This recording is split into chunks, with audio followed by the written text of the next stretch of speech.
Bien, amigos televidentes, nos complace recibir en el estudio a dos hermanos, a dos amigos, uno llegado de Brasil y otro llegado de Italia. Gracias a Beto Almeida, cofundador de Telesur, periodista de larga trayectoria, y también Fabricio Casari, analista político, experto en temas de América Latina, escritor. Gracias por estar con nosotros esta Gracias. mañana, a ambos, ¿verdad? Y he tenido la oportunidad de conocerle antes. Con Beto había estado presencialmente, pero era la primera vez que aquí tengo el honor de recibir a Fabricio. Bienvenido, Fabricio. Gracias, hermano. Bueno, ha sido una jornada intensa. Ustedes han podido conocer de primera mano lo ocurrido el día de ayer y en días previos, ¿verdad? Y también de todo el calendario electoral que ustedes le dieron seguimiento. Inclusive Fabricio es muy activo escribiendo artículos. Y en ese sentido, pues quería preguntarles cuál es la valoración que ustedes hacen, digamos, o los comentarios que podrían ustedes compartir con nosotros a propósito de las elecciones del día de ayer. No sé si comenzamos con Beto. Muy buenos días, muchas gracias. Algo. No me sorprendió nada, apenas positivamente vi confirmado tudo o que pensaba que encontraría, porque yo sé que los medios menten tanto sobre Nicaragua, contra los procesos también de Venezuela y Cuba, que tú vas creando también toda una idea de cómo encontrar una situación. Pero fue muy importante ver la actitud de la gente, la actitud de las familias. Yo vi muchas personas con varias dificultades, discapacitadas incluso, caminando así para llegar a un local de votación, caminaban 20 minutos, amparados por 3 personas de muleta, una cosa y una actitud linda digamos, otimismo, de dignidad, sobretudo dignidad. Entonces, esse voto é muito mais que um simples voto rotineiro eleitoral. É um voto de assentar e consolidar processos e projetos de inclusão social. Há dois projetos, um de inclusão social, outro de exclusão. Então, os 5 partidos defendem, creio, exclusão dos opositores e Frente Sandinista está promovendo uma expansão dessa inclusão com uma ideia que o mundo tem que observar mais, porque a experiência de Nicarágua é uma experiência não só para Centroamérica muito diferenciada, mas para toda a América Latina. Há coisas, por exemplo, Brasil, que tem os rios mais caudalosos, não tem cobertura de 98% de eletrificação. O Gran Brasil não lo tem. No lo tiene y Nicaragua lo tiene. Entonces, yo vi que el voto estaba traduciendo cosas muy concretas y no solamente hacer un protesto, algo más. No, vamos a seguir por ese curso. Fabricio, ¿qué te pareció? Me pareció no solo todo lo que ya dijo mi compañero, sino que una fiesta cívica. En realidad, ayer se asentó definitivamente bajo el fuego enemigo la institucionalidad del país. Ahí se demostró que ese proceso tiene los dos elementos que Norberto Bobbio, el profesor de Constitución, decía, la democracia formal y la democracia sustancial. En estos casos, en vez de ser una disyuntiva, es un abrazo entre los dos niveles, formales y sustanciales. Sustanciales porque lleva dentro de ese voto toda la carga positiva de la mejoría social, de la reducción de la pobreza, de los programas de inclusión social. Desde un punto de vista formal, porque justamente se ha rechazado completamente la idea de adelantar un voto cuando hubo la crisis debida a la intentona de golpe, y se ha decidido que será el camino constitucional de Nicaragua y que Nicaragua se respeta no solamente afuera, sino que adentro. Es decir, que la Constitución es el único papel que manda, no es la prensa, no es ni nada, es la Constitución. Este presidente y su vicepresidenta son la garantía de la aplicación correcta de la Constitución que votaron los nicaragüenses. Entonces, con el voto de ayer, que nosotros podríamos decir en una condición de presión internacional muy fuerte, donde antes que se celebrara ya estaba desconocido, así como pasó en Venezuela. Claro. ¿Verdad? Pero la verdad es que quisieron decir que no había los paradigmas democráticos suficientes, y sin embargo sí lo hubieron. Con tal que una oposición que tiene el 25% es una oposición de todo respeto. En mi país, por ejemplo, no existe una oposición al 25%, es mucho menor. Hay un gobierno donde todos están juntos y los que quedan afuera serán un 10, 12. 25% significa que 2 ciudadanos cada 10, casi 3 ciudadanos cada 10, te dicen, yo no comparto lo que dice el gobierno. Y si no es democracia, ¿qué es eso?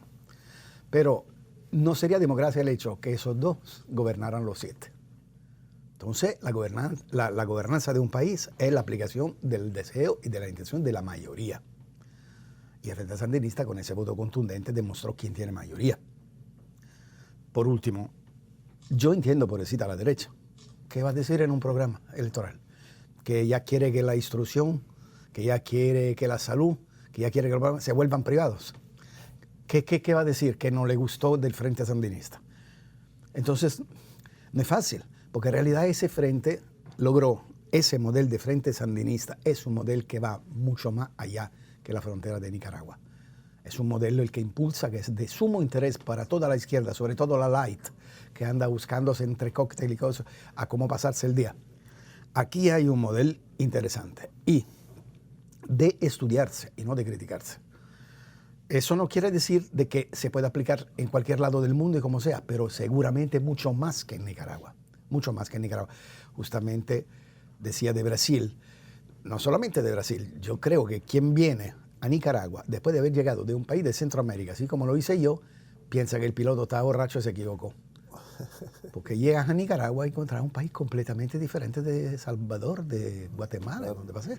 Un país donde te sentís seguro, un país que funciona. Hasta solo desde el avión ves la cantidad de luz cuando llegas, completamente diferente, completamente otro asunto. Entonces, para cerrar el cuento, la elección de ayer fue la reiteración de una disponibilidad al ejercicio de la democracia y la aplicación de la Constitución de Nicaragua, que le guste o no le guste a quién. Así va a ser y así va a seguir. Y decidir que tu soberanía nacional es el producto más inmediato de la independencia que tiene tu país, es también una lección que muchos países que hoy critican deberían de aprender. Porque uno puede nacer esclavo, pero terminar toda su vida siendo esclavo no va bien. En Nicaragua te dice, no, se puede revertir, ¿verdad? Ya no más. Ahora, mencionaste algo que me parece interesante y que quería pedirle a Beto si está de acuerdo con lo que has adelantado, pues me parece interesante. Antes de la elección ya habían decidido, Sí, claro. es decir, sus agresiones o sus críticas o sus cuentos acerca de la ilegitimidad o lo correcto, si es democrático o no, ya estaba decidido. ¿Crees lo que piensa? Sí, ¿Consideras que...? confirmo plenamente, concordo plenamente. Yo quería llamar la atención para cierto equívoco, porque de la derecha no espero otra cosa. Espero más truculencia, ¿no? Eso sí, hay que cuidarse. Pero me preocupa un poco la confusión de ciertos círculos progresistas en relación a Nicaragua. Incluso algunos que tenían vinculaciones con el campo intelectual de la Iglesia de Liberación, Teología de la Liberación. Correcto. Algunos recomendaron que Daniel debería obedecer la alternancia de poder. Bueno, yo me pregunto así, acá en Nicaragua, alternancia de poder es o es imperialismo o es sandinismo. ¿Qué quiere? ¿Que Daniel vá para la cárcel? No. La alternancia de poder ya hubo acá en 90. Sí, fue una claro. destrucción, fue una tragedia. Se destruyó todo lo que había construido en los 90, en los 80. Sí. Yo estuve acá en los 80 y vi un país saliendo de una revolución, de un terremoto, de una guerra y construyendo. En 90 fueron 3 gobiernos neoliberales de destrucción. Eso es alternancia de poder. Entonces, é uma maneira de conceber uma abstração democrática quando o voto acá que se está fazendo, esse voto de ayer, é um voto traduzido em concretura. Eu voto para afiançar um projeto para assegurar continuidade de determinada linha econômica, social, política, de inclusão, que tem uma carga filosófica, uma carga ideológica e tem sentido democrático. Pero democrático traduzido em coisas palpáveis. Não democracia para as borboletas, não. Democracia para que a gente eleve o nível de vida cada dia mais, quanto mais. E isso não se conhece no mundo, por la guerra mediática que Nicaragua sofre, que é tremenda, ¿no? Incluso algunos círculos de izquierda en Brasil estaban muy confundidos de que en 2018, ¿será que fue así? Hasta que nosotros llevamos una pelea, yo leí muchos artículos también de Fabrício, hubo un intento de golpe acá, hubo una guarimba tipo venezolana, con muertos, con asesinato, con tranque de rua, y una pérdida económica enorme que hasta hoy no fue totalmente recuperada. Poco a poco se va recuperando. Eso no se conoció, o sea, la izquierda, a veces, o ciertos círculos de la izquierda latinoamericana, ¿no? Y europea también. Y Europa, sí. Y europea también, sobre todo. Bueno, en Europa hay, yo diría que hay una izquierda un poco otanista, ¿no? Sí, exacto. Una izquierda otanista, ¿no? Eso no está mal, eso me la voy a... La izquierda otanista no está mal. Entonces, en Argentina, en México, en Brasil, no comprender que muchas veces esa izquierda tuvo que hacer mucho más concesiones, ¿no? Para, digamos, privilegiar sectores financistas, como fue el caso, nunca, como dijo una vez el presidente Lula, que él propio dijo, no soy yo que estoy diciendo, jamás en Brasil los banqueros ganaron tanta plata cuanto en mi gobierno, lo dijo Lula. Igual lo puede decir aquí el presidente Ortega. Y no tiene tolerancia, no tiene flexibilidad, no tiene fraternidad con Daniel Ortega. Sí, sí, sí. Igual que le hicieron con Lula, ¿verdad? Con todas las barbaridades que le hicieron a Lula. Pero ahora, aquí deciden los nicaragüenses y ceder ante los intereses extranjeros o para quedar bien con el imperio, pues una cosa la ecuación no cuadra aquí, pues, o sea, aquí no. La dignidad se ha recuperado, la autodeterminación también y la soberanía. Y por eso, elecciones soberanas, ¿verdad? Ahora, el canciller ha dicho, nosotros no estamos preocupados porque si quién te va a reconocer, no, ¿quién te tiene que decir cómo tienes que hacer las cosas? Sí. Y el proceso, pues, como ustedes bien han dicho, pues, fue realizado de la mejor manera con nuestras leyes, con nuestras instituciones, con nuestra gente. Y bueno, yo veía, y eso que decía Beto, yo lo vi en la gente, en la imagen de la gente, con mucho compromiso, con muchas ganas de ir a votar. O sea, no es cualquiera que teniendo un impedimento físico pasa 20 minutos caminando hacia. Yo vi a una señora que la estaban subiendo por unas gradas, entre 4, 5 compañeros ahí, y ahí iba la señora a buscar su voto. Y no era solo, había sus descansos, y era 3 por lo menos tramos, y la señora iba. El compromiso que tiene nuestra gente. Permítame ir una pausa y regresamos con nuestros invitados. Ya regresamos. Amigos televidentes, y bien, estamos claros que las agresiones no van a cesar, y de eso han hablado muchos ustedes, ¿verdad? No van a cesar. Ya conocemos, mencionando el tema de las guarimbas, que ayer también el presidente en su discurso se refirió a ello, el horror que causaron en el 2018, que usted también conoce. Fue el mismo guión, ya sabíamos. Todo lo que había ocurrido en Venezuela vino ocurriendo acá. Sí. No tienen fantasía. O sea, idéntico. Igualito, ¿verdad? Desnudar a la gente, pintarla, seguirla, el tranque, impedir el tráfico de la gente, y luego esas atrocidades, pues, que hablaba de quemar personas, de matar, o sea, ya lo conocíamos. La experiencia de Venezuela yo creo que fue algo que nos permitió ver lo que venía. Sí.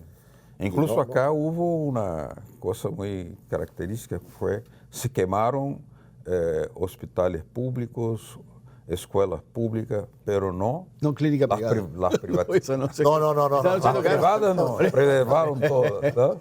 Ellas estaban preservadas, incluso se le permitió a una cierta ala de la iglesia, un cierto sector de la iglesia, estaba, digamos, haciendo una especie de cobertura para actos terroristas. Eso es gravísimo. Sí. El remonte de la iglesia cuando la iglesia estaba apoyando la esclavitud, ¿no? Y ahora vuelta con esa contra un gobierno que incluso proclama ideales cristianos, solidarios, ¿no? Que el gobierno... No le gusta la competencia, ¿será? Sí, claro. No, y se hablaba mucho, usted ha hablado también mucho aquí de que con una paciencia de Job describió en su momento el presidente Ortega, porque se pedía, se les decía, quiten los tranques, hombre, suspéndanlos. Y se hacían votaciones en el diálogo, ya ustedes saben, y los preservaban. Y un sacerdote de esos, que ahora está por el lado de Estados Unidos, dijo que era el invento maravilloso. Los tanques eran un invento maravilloso. Y ahí se mataba gente, se violaba, se torturaba. O sea, eso no es admisible, pues no sé.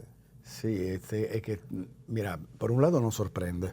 Si tú le das un enfoque general a Latinoamérica, descubres que no hay ninguna conferencia episcopal con la izquierda. Ninguna. Claro. Y entonces Nicaragua no es una excepción. Fue en un dado momento, en los últimos años, donde Monseñor Obando y Bravo fue una iglesia que trató la mediación del conflicto sociopolítico e incluso reconoció el valor del camino emprendido en el 2006, a final del 2006. Ya con la desaparición de esto, tomaron fuerza la parte más recalcitrante de la derecha de la jerarquía católica. Ahora, ¿cuál es el ataque que hacen ellos? Porque eso se sabe en Roma. Si tú vas en la sala de prensa de Vaticano, te enteras. Ellos son enemigos del Papa. Están con la derecha, manejada por el Opus Dei, por los legionarios de Cristo, otra gente que ataca al Papa. Yo tengo relaciones con personas que están cerca del Papa y dice, están furibundos porque el Papa no condena a Nicaragua.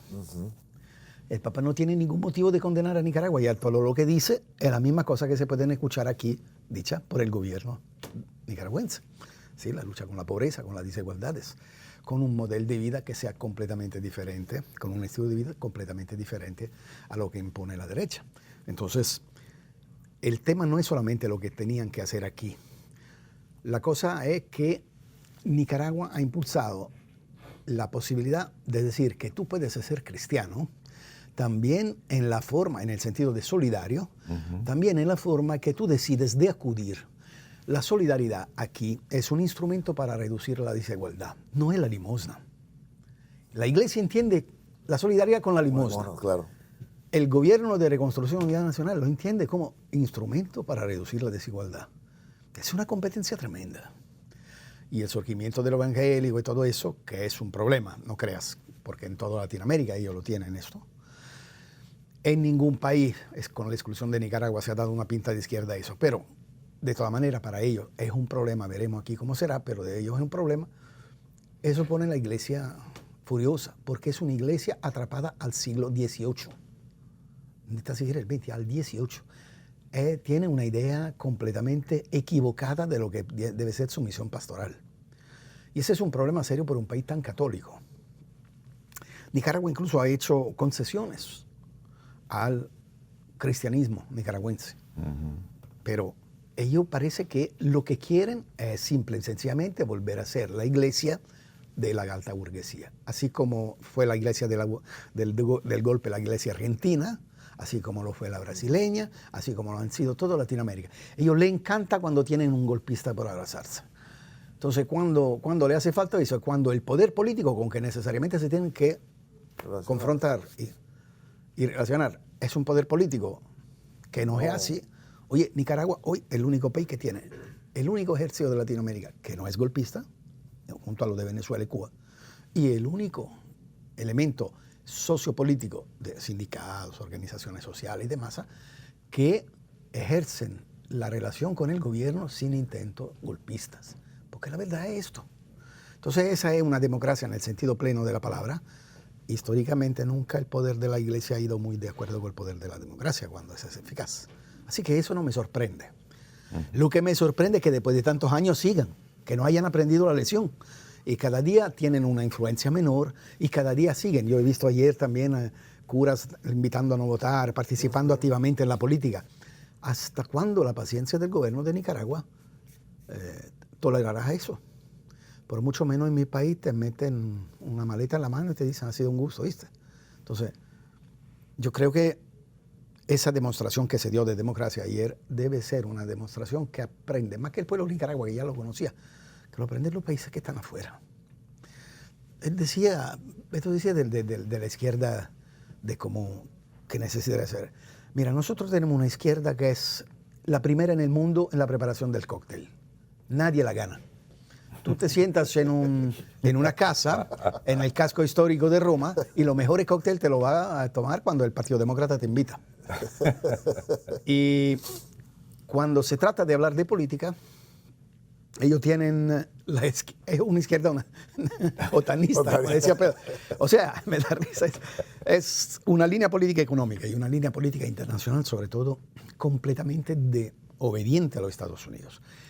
Yo tuve manera de hacer polémica con el mismo Lula, que quiero mucho, cuando se lanzó con declaraciones poco oportunas con Nicaragua, así como lo hizo AMLO y cosas así. Claro. Pero ¿sabes cuál es el problema, hermano?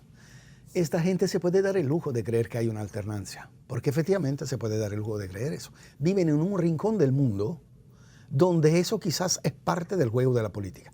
Aquí en Centroamérica y en Nicaragua en particular, no. Aquí es independentismo o anexionismo. Sí. No hay otra. Claro.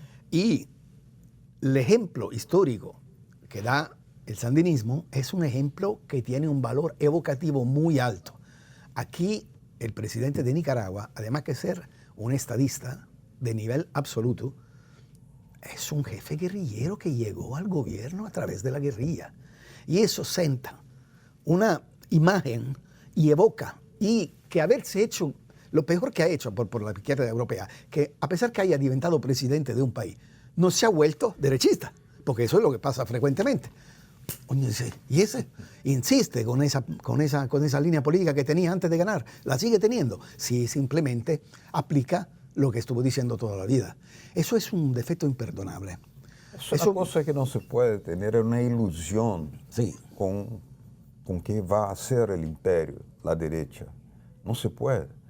En 2010, cuando sale del gobierno, el presidente Lula fue alertado por uno de sus ministros, si el señor no vuelve, tú vas a la cárcel. Fue alertado. Los gringos están preparando su prisión. Eso en 2010. Y pero en Bolivia igual. En Bolivia Evo lo corren diciéndole si no te va a la cárcel. Sí, claro. Entonces, esa es la cosa, ¿no? Por eso es la gran diferencia, la gran enseñanza que viene de Nicaragua. Nicaragua no se quedó pasiva. El sandinismo no fue pasivo, aplicó la ley. Aplicó la ley como es su derecho, su deber, su misión. Pero allá tuvimos una conspiración hecha desde Estados Unidos, la Operación Lava Jato, que era una cosa del imperio, de la CIA, y fue tolerada por la izquierda.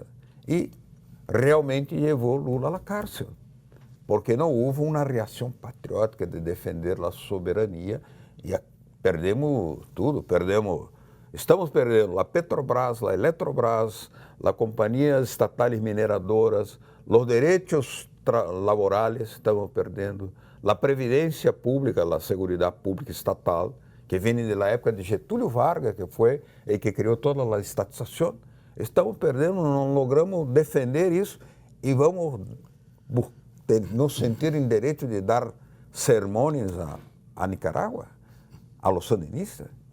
Eu creio que isso é descabido completamente. Há que aprender da Nicaragua, aprender que, bueno, acá en el límite, ¿no? Hubo concesiones, sí, pero ¿para qué? Para hacer avançar um projeto concreto. Outra coisa é fazer concessões quando isso significa também levar Lula a la cárcel, llevar la destrucción del aparato estatal que viene de Getúlio Vargas, los derechos regulamentarios de trabajadores, todo eso. Entonces una cosa Nicaragua está enseñando al contrario, no se puede tener ni ilusión ni pasividad. Y dentro de la legalidad, evidentemente, usar la vehemencia, que eso no es solamente un derecho, es un deber contra esta agresión que viene, que é sistemática, que não vai parar, que não vão respeitar jamais a Nicaragua, pero que Nicaragua se hará respeitar porque tem razão ante os hechos históricos. Pero eso es otro malo enseñanza que da Nicaragua. El hecho de recibir un intentona de golpe, reaccionar y ganarla, eso no es bueno. Al imperio eso no le gusta. Vino por toda Europa, comenzó con su primavera, que era el otoño de la democracia, claro. Pero ellos la llamaban primavera porque hasta en la terminología ellos se ponen bonitos, se apropiaron de palabras que son de nosotros, la libertad, claro. la primavera, ¿no? ¿Verdad? comenzaron por Europa del Este, terminaron en los países árabes y ahora le tocó Latinoamérica. Yo no sé por qué lo siguen llamando golpe suave, que de suave no tiene nada. Aquí hubo 61 militantes sandinistas muertos, 21 policías asesinados, violaciones, ¿qué más? ¿Qué tal que no hubiese sido suave? Entonces, Nicaragua reacciona y manda a los panzones a barrer calle y a reponer el orden constitucional. Ajá, eso es un enfrentamiento, ser atrevido, ¿verdad? Porque el imperio dice, ¿cómo te permitiste? Estoy metiendo un golpe y no lo recibí. Sí. Entonces, eso se da en el mismito camino de Venezuela. Venezuela reacciona y gana. Sí. Nicaragua reacciona y gana. Vas a ver que esos golpecitos suaves funcionan simplemente donde no viene de un proceso revolucionario que te ha ido capacitando a tu Fuerza Armada y a tu pueblo en la disponibilidad de defender la soberanía nacional y la Constitución. Donde eso no se ha hecho, sí ha podido entrar un golpe. Donde se ha hecho, el golpe no entra. Y esa es otra enseñanza que tiene Nicaragua. Y salió fortalecido el Frente Sandinista. Sí, Salió absolutamente. fortalecido. Absolutamente. Ahora, no se le entiende por qué no agachó la cabeza frente a Somoza o frente a la contra, la va a agachar frente a 4 delincuentes aquí, Sí, sí. ¿verdad? Entonces, pero eso, porque desde el 2018 que la izquierda light de todo el mundo ataca a Nicaragua, porque estos señores tuvieron la capacidad de revertir la verdad informativa, diciendo que lo que estaban luchando eran los nuevos compañeros. Esa era una manada de delincuentes financiada, pagada, lleno solo de odio y de droga y de dólares, y que trataron de acabar un país que estaba caminando muy bien. Pero ¿por qué se interrumpe de repente? Porque los Estados Unidos deciden, ellos necesitan la desestabilización permanente para sobrevivir. Y donde hay paz, ellos necesitan meter guerra. Donde hay ausencia de conflicto, ellos necesitan meter provocaciones. Porque viven solamente recitando el papel del policía internacional que llega a poner orden donde hay desorden. Pero si no hay desorden, no se sabe qué van a hacer ellos. Y cuando hay desorden, ellos aprovechan, intervienen, piensan y ocupan países. Es decir, que ellos tienen una idea del procónsul. El embajador de ellos es un procónsul, no es un embajador. Y piensan que él es el jefe de la oposición. Ellos ponen la idea, el dinero y el apoyo internacional. Los cadáveres los pone la derecha local y se resuelve el problema. Pero no todos los dulces salen igualmente ricos. Y aquí le salió amargo. Entonces eso es otra cosa que no le van a permitir. Confundieron las cosas y creyeron que el ánimo de buscar una situación menos tensa era un sinónimo de debilidad y no lo era. Confundieron ser pacífico con el pacifismo, es, que son dos cosas muy distintas. Así es. Entonces, Nicaragua quiere la paz, pero está capaz de hacer guerra. Y mire cómo la experiencia de Nicaragua, por ejemplo, es respetada hasta por sectores de la derecha en Brasil, militares. Yo tengo la información muy calificada de que el general Echegoyen, que fue uno de los que organizó el golpe contra Dilma Rousseff y que después fue ministro, es un general calificado, conservador. Pero él dijo, bueno, nuestros generales disputan cuando pueden hacer escuela o cursos con los militares nicaragüenses, porque son diferentes de los otros militares, de otros ejércitos de Centroamérica. ¿Por qué? Porque acá hay un ejército que de hecho hizo una batalla, hizo una escuela, creó una conciencia, tiene una experiencia concreta en el terreno, mientras que otros ejércitos de la región son vinculados a tráfico de droga, de cosas de esa naturaleza. Entonces, saben diferenciar, ellos saben diferenciar, por más que no abandonen sus posiciones, pero entienden que acá hay un ejército que tiene una conciencia desarrollada con un proceso que también es un proceso de conciencia popular, ¿no? Es el gobierno, el proyecto, ese modelo que ayer está recibiendo esa votación que estamos contando, ¿no? Se está siendo contada ahí, pero que ya está indicando que hubo un referendo en favor de continuar profundizando un proceso de inclusión social con transformaciones. Inclusive, lo mencionaba Fabricio, y la ausencia de los hechos objetivos ocurridos durante el 2018, que costaron la vida a 21 policías, que perdieron la vida, van a decir, a balazo, no a pedrada, Sí. Tampoco con confites, sino que a balazos, ¿verdad? Por ellos. Y los 61... Los estudiantes pacíficos, sí. Los estudiantes pacíficos, protestas pacíficas, es que es un cinismo tremendo, ¿no? Y ahora mismo, en ese informe de la señora Urrejuela, que también trabaja para ellos, oíme, hay una ausencia y eran los santos, las santas palomas, como decimos aquí en Nicaragua, ¿no? Los que causaron todo ese dolor y tanto daño a Nicaragua. Por eso uno se indigna cuando recuerda esos episodios. Y la verdad es que también indigna que se pongan unos tapojos, ¿verdad?, para no ver la realidad. Pero bueno, Nicaragua sigue y continúa con su proceso, y ayer yo creo que fue la ratificación, ¿no?, de que por dónde quiere ir Nicaragua, pues 74.99%, 75% prácticamente, pues. Y eso es la tendencia, ¿verdad? No sabemos porque todavía falta el segundo informe. Y eso, espérate, es uno de los dos datos, porque el otro dato es la afluencia. La afluencia, sí. La afluencia es muy alta. Sí, sí. Hace 15 días se votó, hace 21 días se votó en mi país. El promedio del nivel alcanzado era el 40, 42. La media de Europa está entre el 45 y el 53, 54, con la excepción de Alemania, donde hay un nivel más alto. Pero el 65 es un número que ya desde 20 años no se ve en todo el mundo. ¿Qué te dice eso? Es que el pueblo se encariña con la idea que él decide. Que el pueblo se encariña con la idea que su voto vale. Porque yo voy votando por este partido, por ese programa, que efectivamente después lo encuentro que se aplica. Porque ¿cuál es el motivo por qué la gente ya no va a votar? Porque dice, ¿para qué voy a votar si tanto yo voto por una cosa, después hacen lo que le da la gana, hacen la reverenda revés a lo que prometieron y no? No. Aquí, entonces dejan de ir. Aquí se mantiene estable la afluencia porque dice, he comprobado que efectivamente mi voto es como meter un cheque en el banco.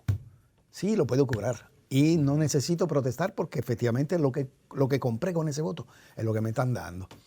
Eso es una prueba de democracia formal y sustancial, como te decía antes, muy fuerte, muy alta. No hay otros países, ni en esa parte del mundo, ni en mi Europa, que pueden tener ese gusto de decir, votamos el 65%. Sí. Y una característica del proceso electoral acá nicaragüense, el voto no es obligatorio. Sí, no. En Brasil es obligatorio. Sí, en otros países. En Italia igual. En Argentina igual, sí. Sí. La abstención en Brasil es superior a 33% históricamente, a pesar de obligatorio, que lo multan quien no va a votar, es multado. No es caro, pero es multado.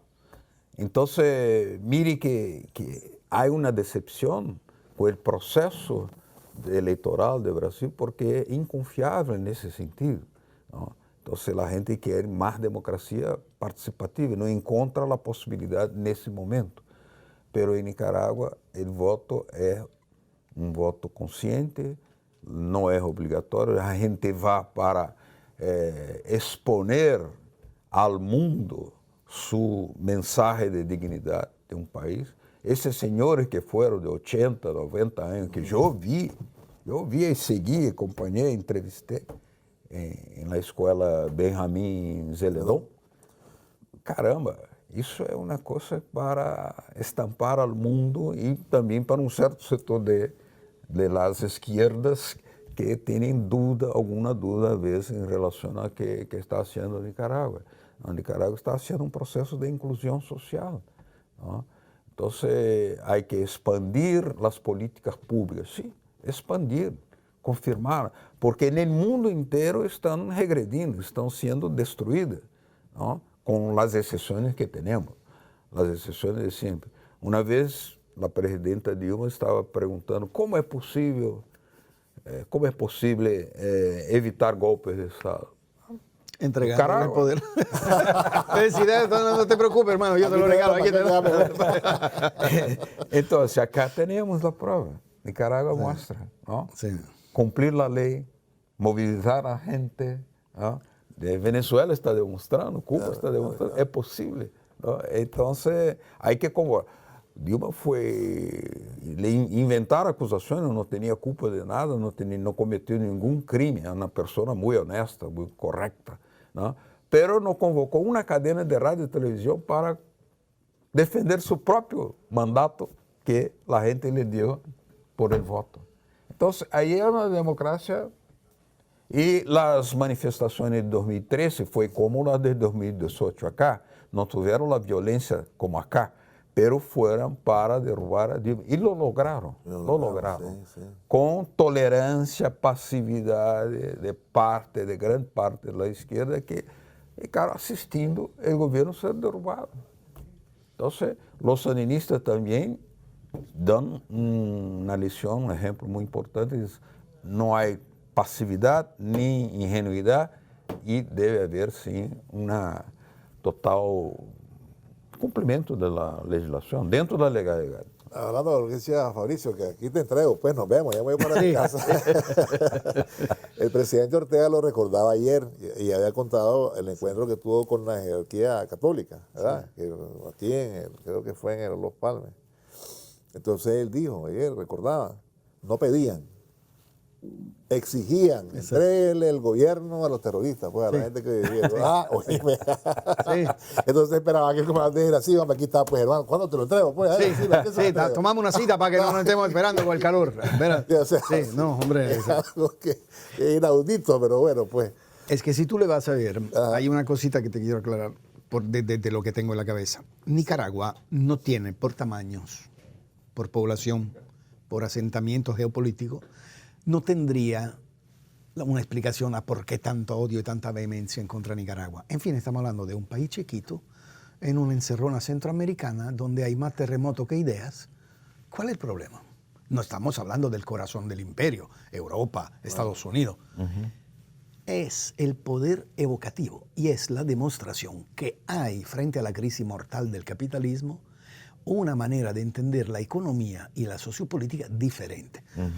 Utilizar para crecer la riqueza del país, la economía capitalista, y distribuir esa riqueza de forma socialista. Ese es un invento que tiene Nicaragua.